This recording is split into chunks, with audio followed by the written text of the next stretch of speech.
Խնդրեմ կներկայանաք դուք ձեր ուղերձ օրվա հետ կապված։ Ողջունում եմ բոլորին, Ավետիք Հարությունյան, Պայստազորի սպա, 20 թվականի 44-օրյա պատերազմի մասնակից։ Օրվա տոնի կապակցությամբ ուզում եմ շնորհավորեմ բոլոր հայ ազգին, ամբողջ հայ ազգին բանակի օրվա կապակցությամբ, քանի որ Հայաստանը երկար տարիներ չունենալով պետականություն, ձեռք բերելով այն, կարողացել է պահել այդ պետականությունը միայն բանակի, զինված ուժերի շնորհիվ եւ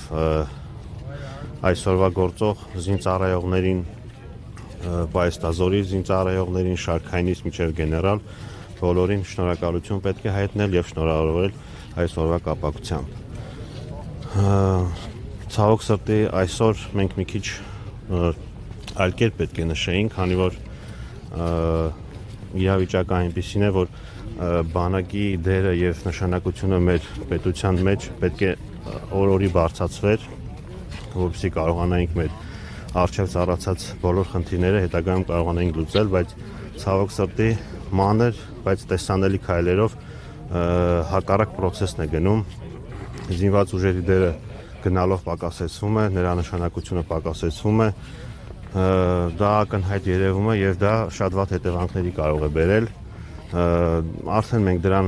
20 թվականին առերեսվել ենք այդ հետևանքների հետ, բայց դա իրականում կարող է ծաղիկներ թվալ, թե ինչ կարող է տեղի ունենալ հետագայում, էլի։ Խոսքը նաև զինվորական ծառայությունը 1.5 տարի դարձնելու մասին։ Դա միանշանակ դրա մասին էլ է խոսքը, քանի որ դա իհարկե ցանկալի է արվել, բայց դա պետք չէր արվել որպես PR քայլ, նախընտրական քայլ եւ դրանով իսկ մեծ հարված հասցնելով զինված ուժերին, հետեւաբար նաեւ Հայաստանի Հանրապետության պաշտպանողականությանը։ Փաստացի մեր զինված ուժերի թվականակը պակասեցվել է, այնիշ այսօրվա իրավիճակում դա պետք է միայն ավելացվեր։ Հնարավորության դեպքում պետք է կրկնապատկվել, բայց այս քայլով նրանք ուղղակի թուլացնում են զինված ուժերը։ Բոլորս էլ ցանկանում ենք, այո, որ իրականում ոչ մի ծնող չի ցանկանում որ երեխան երկար ծառայի, բայց պետք է գիտակցի նաև, որ դրանից կախված է պետության ապագան, պետության գոյություն ունենալը։ Ասենք դրանով իրականում ընդհանրապես մի հատ PR քայլ է արվել, ոչ ավելի։ Բացի այդ, նույնիսկ այս տոնի, օրինակ այսօր ոնց հասկանում ենք, ոչ մի պետական միջոցառում